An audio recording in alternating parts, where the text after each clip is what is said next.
네, 계속해서 영양과 건강 2차시 공부를 계속하겠습니다. 학습 목차는 다음과 같습니다. 식품 교환단위, 한국인의 영양 섭취 기준 (DRI라고 그러죠). Dietary Reference Intake, 영양 표시제도, 영양소 밀도 이런 순으로 강의를 진행하도록 하겠습니다.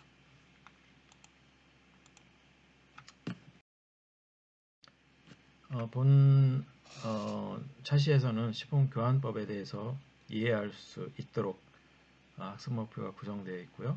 영양소 섭취 기준에 대해서 목적과 방법에 대해서 이해할 수 있도록 해야 됩니다. 영양 표시제도에 대해서 설명할 수 있어야 되고요. 영양소 밀도가 어떤 것을 의미하는지를 이해할 수 있어야 됩니다. 먼저 지난 시간에 배웠던 내용을 약간 복습하는 개념에서 식품의 교환단위, 교환법에 대해서 다시 설명을 하도록 하겠습니다. 지난번에는 그 영양학회, 한국영양학회와 보건복지부에서 만든 그 기준을 가지고 제가 설명을 했었는데 이번 시간에는 한국당뇨병학회에서 만든 자료를 가지고서 설명을 하도록 하겠습니다. 네, 식품교환법이라고 하는 것은 식사 계획 수단의 하나입니다. 다시 말하면 식단을 짜는 방법의 한 수단이라고 볼 수 있으면 될 것 같고요.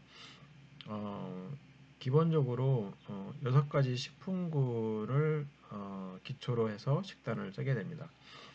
식품군은 이제 우리가 지난 시간에 봤듯이 곡류군, 용류군, 어용류군이죠. 좀 더 정확하게 얘기하면은 채소군, 과일군, 우유군, 지방군. 지난 시간에는 이제 지방군이 아니었고 당뇨와 지방을 포함한 그런 군이었습니다. 어쨌든 지난 시간에 배운 것과 거의 비슷한 그런 6가지 식품군으로 나누는데 이 각 군 안에서는 탄수화물, 지방, 단백질 조성이 거의 비슷합니다. 그래서 그 곡류군 1단위가 제공하는 열량이 지난 시간에는 이제 1단위가 300칼로리였죠. 어용류군 같은 경우는 이제 150칼로리 이런 식으로 되어 있었습니다. 그래서 예를 들면은 떡 50g하고 감자 중간 사이즈 1개하고 밥 3분의 1 공기 식빵 한쪽이 다 같은 1단위가 되겠습니다.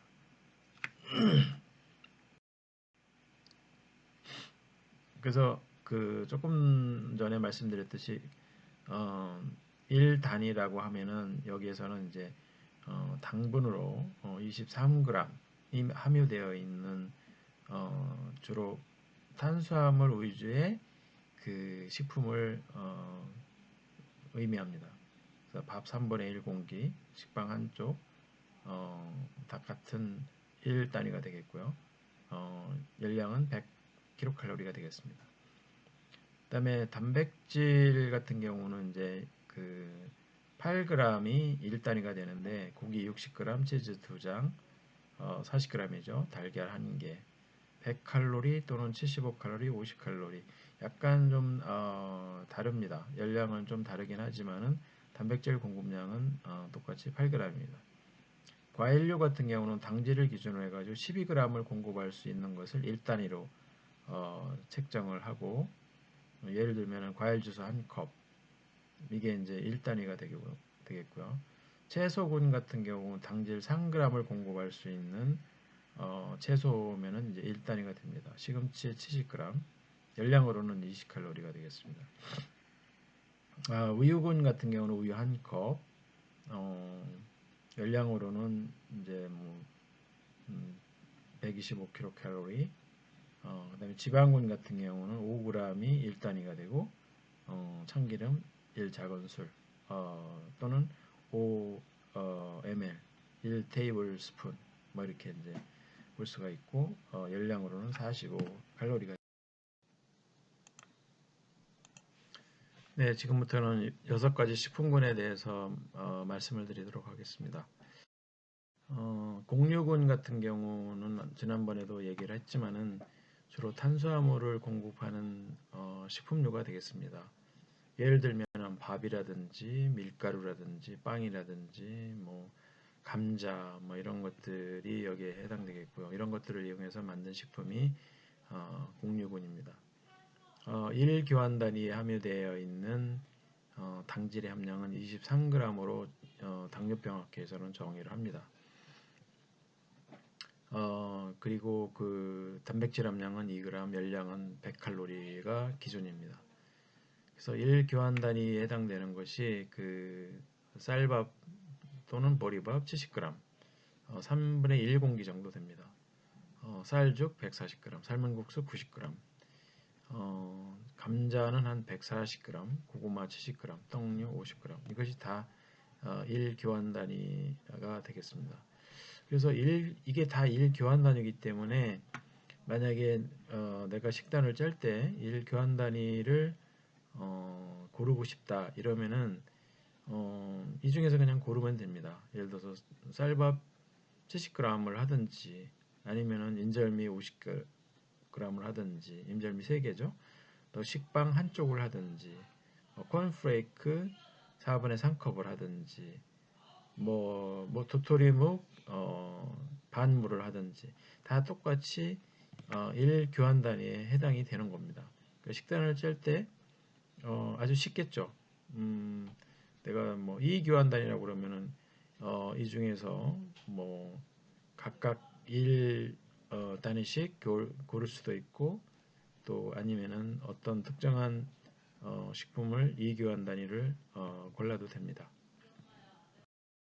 두 번째는 이제 어육류군인데요. 이 어육류군은 단백질을 공급하는 식품군입니다.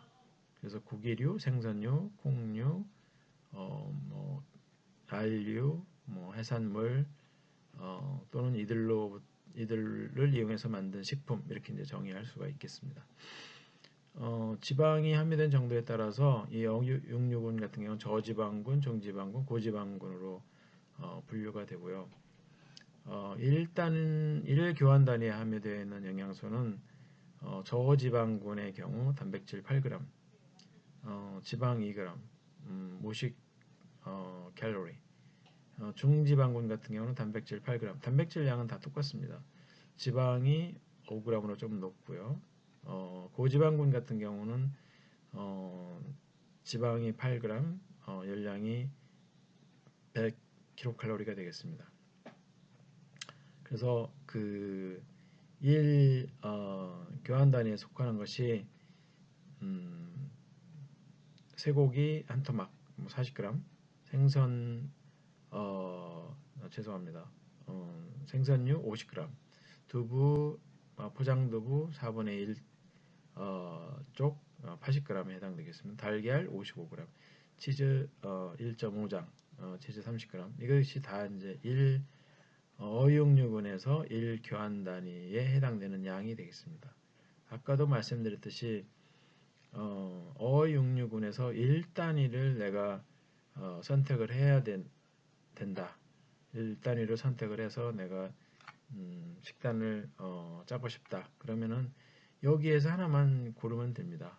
이 중에서 하나만 고르면 되고, 만약에 내가 1.5단위를 하고 싶다. 그러면은 여기에서 이제 뭐 한 단위 고르고 또 다른 뭐 어떤 그 식품에서 절반 0.5단위를 고르면 되겠죠.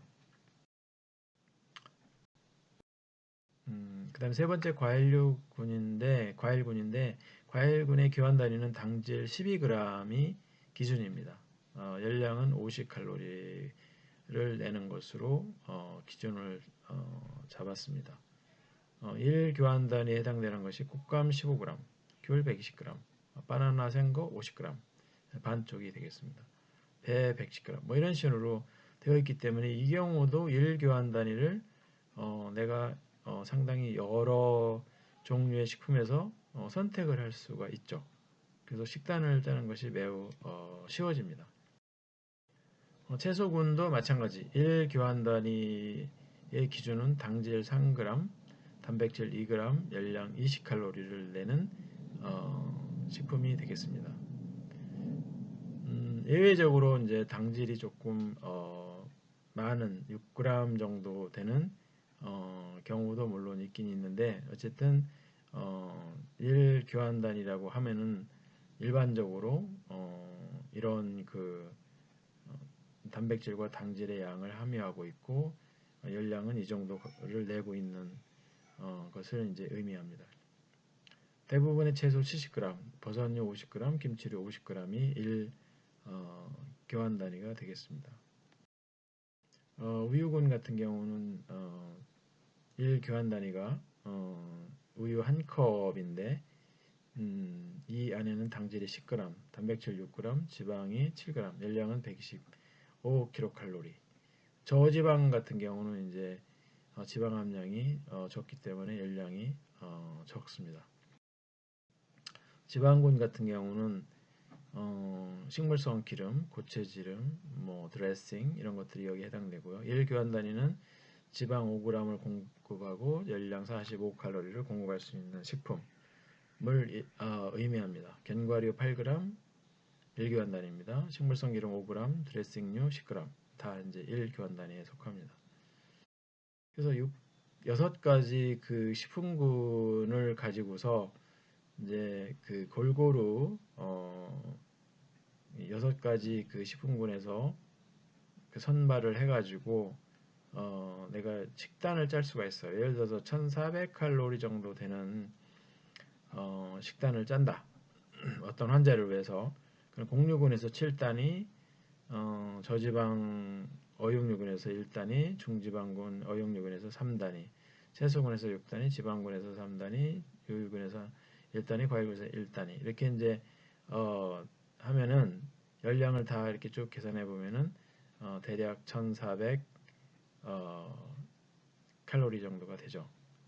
뭐 2000칼로리를 내가 2000칼로리가 되는 식단을 만들어야 되겠다. 그러면 이제 공유군에서 뭐 10단위, 뭐 어육류군에서 합쳐서 5단위, 채소군에서 7단위, 지방군에서 4단위, 우유군에서 2단위, 과일에서 2단위 이런 식으로 각 식품군에서 적당한 양을 추출을 합니다. 물론 이제 이 가이드라인 같은 경우는 한국 당뇨병 학회에서 제시를 합니다. 그래서 그냥 여기에 나와 있는 단위를 그냥 쓰면 됩니다. 단지 이제 내가 그 환자의 상태에 따라서 어떤 열량을 공급할 건가, 뭐 1400칼로리를 공급할 건가, 아니면 2000칼로리를 공급할 건가, 그것만 결정을 하면 되겠죠. 자, 그 다음에는 이제 영양소 섭취 기준에 대해서 공부하도록 하겠습니다. 영양소 섭취 기준이라는 것은 쉽게 말하면은 우리나라 전체 국민을 대상으로 했을 때 영양소가 이제 상당히 많은데 예를 들어서 비타민 A도 있고 비타민 B1도 있고 단백질도 있고 비타민 C도 있고 등등 여러 가지가 있는데 과연 국민들을 대상으로 했을 때 얼마를 섭취하는 것이 바람직하냐 이런 가이드라인이라고 보시면 됩니다. 그래서 그 가이드라인이 옛날에는 이 권장 섭취량만 있었어요. 그런데 이제 이 권장 섭취량만 하다 보니까 조금 부족한 부분이 있었습니다. 예를 들면은 어떤 영양소 같은 경우는 권장 섭취량이 나올 수가 없어요. 왜냐하면 충분한 데이터가 없기 때문에. 그래서 충분 섭취량은 가능합니다. 그래서 권장 섭취량을 설정하지 못할 경우에는 충분 섭취량을 제시를 하면 될 수가 있겠죠. 그리고 그 상한 섭취량이라는 것도 필요합니다. 왜 그러냐면 어떤 영양소 같은 경우는 너무 많이 먹으면은 독성이 나타날 수가 있어요. 그래서 상한 섭취량을 두는 것이 필요합니다. 그리고 이 에너지 같은 경우는 사실 많이 섭취하는 것이 바람직하지 않죠. 요즘은 뭐 비만이 큰 문제가 되다 보니까. 그래서 평균 섭취량만 제공하면 되는 거죠. 굳이 뭐 권장 섭취량 RDA를 제시할 필요가 없는 겁니다. 그래서 옛날에는 그 RDA Recommended Dietary Allowance 또는 권장 섭취량만 제시를 했어요. 근데 이제 뭐 2000년도 이후에 들어서면서 영양소 섭취 기준이라 그래가지고 우리가 RNI라고 그러는데 아니 죄송합니다. RNI가 아니고 DRI라고 그러는데 Dietary Reference Intake라고 그러는데 이 DRI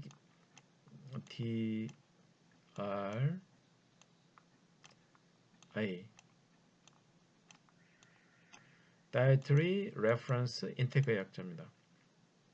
여기에서는 이제 영양소별로 평균 섭취량을 제공할 수 있으면 제공하고 RDA도 제공할 수 있으면 제공하고 RDA가 어려우면 평균 충분 섭취량을 제공하고 또 상한 섭취량이 필요하면 상한 섭취량 제공하고 그러니까 각 영양소별로 RDA만 제공하는 것이 아니고 각각 영양소에 맞게끔 그리고 데이터가 충분히 있느냐 없느냐에 따라서 EAR, RDA, AI, UL 이런 것들이 이제 다 제공이 되는 거죠. 그래서 어떤 그 영양소는 뭐 RDA도 있고 뭐 이 UL 상하 섭취량도 있고 그래요. 또 어떤 경우는 RDA가 없고 충분 섭취량만 있는 경우도 있습니다.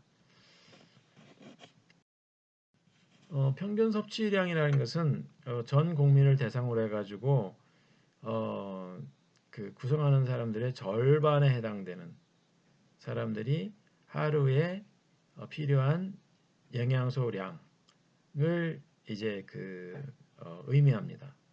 예를 들어서 우리나라 국민 가운데 뭐 60세인 남성을 우리가 10만 명이 있다 이렇게 가정을 하면은 그 10만 명 중에서 평균적으로 비타민 A를 얼만큼 섭취하느냐 그 값을 우리가 이제 구할 수가 있습니다. 그걸 이제 평균 섭취량이라고 얘기할 수가 있겠죠. 권장 섭취량이라고 하는 것은 dietary nutrient intake 또는 뭐 아까 얘기했듯이 RDA 뭐 이렇게 얘기를 하는데 성별, 연령군별로 거의 모든 건강한 인구 집단의 영양소 필요량을 충족시키는 추정치로 평균 필요량의 표준 편차 2배를 더한 값입니다. 그래서 보통은 평균 섭취량보다 용량이 좀 높죠. 그 정도를 섭취하게 되면은 그 모집단의 97에서 98%는 문제가 없어요. 나머지 이제 뭐 2%에서 3%는 부족할 수는 있겠죠. 하지만 2%, 3%, 100% 만족시킨다는 것은 불가능하기 때문에 그리고 이제 이거를 너무 많이 높여버리면은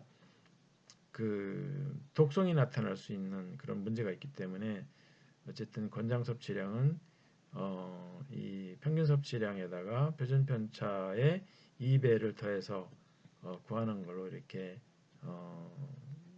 약속을 했습니다.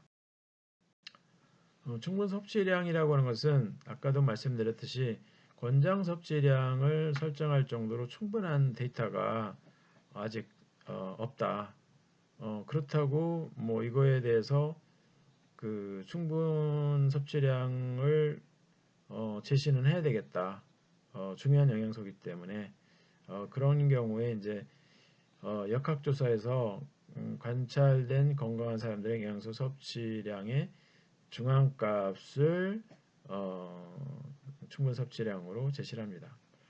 그다음에 상한 섭취량은 아까도 말씀드렸듯이 어퍼 인테이크 레벨을 의미하는데 과잉 섭취로 인해서 건강상의 위험이 나타날 수 있는 경우 인체 건강 위에 영향이 나타나지 않는 최대 영양소 섭취 수준 또 개인 차이와 불확실성 등을 감안해서 상한 섭취량을 결정한다 이렇게 되어 있습니다. 뭐 상한 섭취량이 없는 경우도 있어요. 뭐 인체에 크게 많이 먹어도 유해한 영향이 나타나지 않는 경우에는 상한 섭취량을 설정할 필요가 없는 거죠. 그래서 여기에 보면은 이제 에너지 같은 경우는 아까도 말씀드렸듯이 평균 필요량만 제시를 하고 있습니다. 우리나라 영양소 섭취 기준에 보면은 아미노산 같은 경우는 뭐 평균 필요량도 제시하고 권장 섭취량도 제시를 하고 있고요. 단백질도 마찬가지.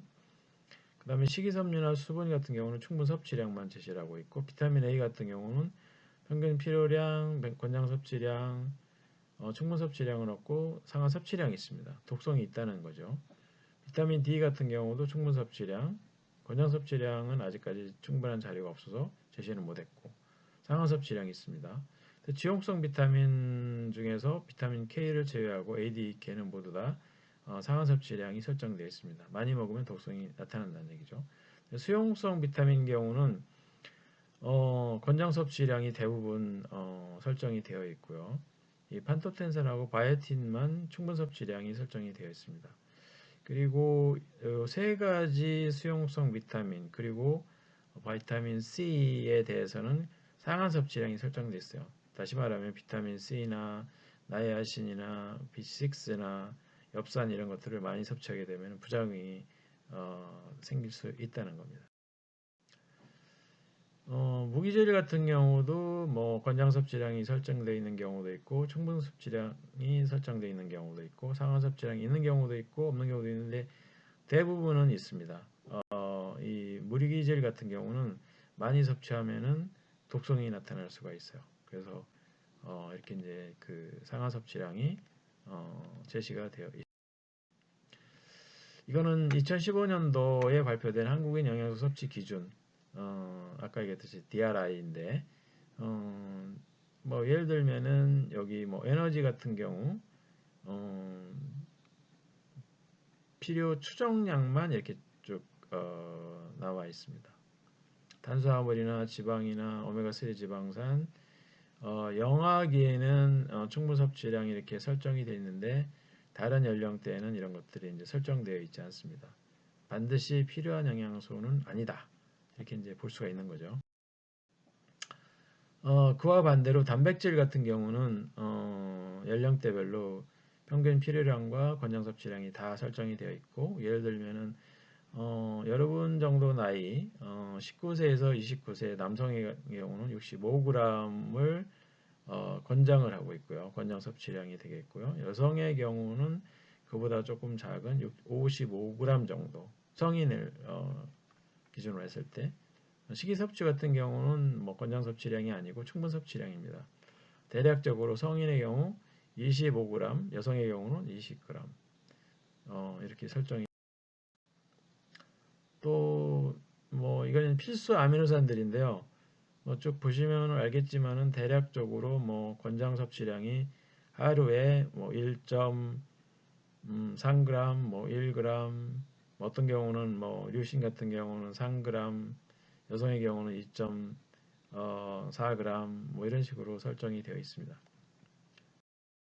또 이건 다 이제 필수 아미노산 자료고요. 비타민 같은 경우도 마찬가지로 비타민 A 같은 경우는 평균 필요량, 권장 섭취량, 상한 섭취량이 설정되어 있습니다. 아까 말씀드렸듯이 너무 많이 먹었을 경우에 독성이 나타날 수가 있습니다. 비타민 D도 마찬가지, 비타민 E도 마찬가지. 비타민 K 같은 경우는 나중에 설명을 하겠지만은 우리 몸에서 대장에서 합성이 됩니다. 그래서 충분 섭취량만 이렇게 이제 제시가 되어 있습니다. 그리고 여기 보면은 이제 영양소, 뭐 여기는 이제 비타민 C, 뭐 비타민 B1, 리보프라빈, 나이아신 이렇게 이제 수용성 비타민인데, 임산부나 수유부 같은 경우는 이 정상적인 그 비임산부에 비해서 조금 더 섭취를 해야 됩니다. 그래서 임산부에 같은 경우 비타민 C 같은 경우 일반인이 100mg을 섭취를 권장을 하고 있는데 임산부는 거기다 플러스 10, 110이 되는 거죠. 수유부는 이제 더 많이 플러스 40, 140이 되는 거죠. 이것이 이제 권장 섭취량이 되겠습니다. 나머지도 이제 쭉 보시면은 될 것 같고, 이건 이제 무기질, 칼슘 같은 경우 상당히 많은 양이 필요합니다. 권장 섭취량이 대략 800mg에서부터 700mg 정도 하루에 섭취를 해야 됩니다. 미량 무기질은 이제 뭐 조금 적게 섭취를 권장을 하고 있죠. 단위도 잘 봐야 됩니다. 어떤 거는 미리그램으로 되어 있고 어떤 경우는 마이크로그램으로 되어 있습니다. 그래서 본 강의에서는 식품 교환법의 그 의미, 여기서는 이제 그 한국 당뇨병 학회에서 제시하고 있는 식품교환법을 어떻게 응용해서 식단에 적용하는지, 현재 주로 병원에 입원 환자를 대상으로 식단을 짤 때 이 방법을 많이 사용을 하고, 지난 시간에 배웠던 그 식품군과 식단 짜는 거는 이제 일반인을 대상으로 해가지고 식단을 짤 때는 한국영양학회하고 보건복지부에서 만든 기준을 사용을 하고, 병원에서는 아직도 이 당뇨병학회에서 만든 식품교환법을 많이 사용을 하는 것 같습니다. 영양소 섭취 기준에 대해서 우리가 평균 필요량, 그다음에 충분 섭취량, 섭취 권장량, 그다음에 어퍼 리밋, 독성이 있는 영양소에 대해서는 어퍼 리밋을 둔다 하는 것을 우리가 공부를 했습니다. 이상 강의를 마치도록 하겠습니다. 수고 많으셨습니다.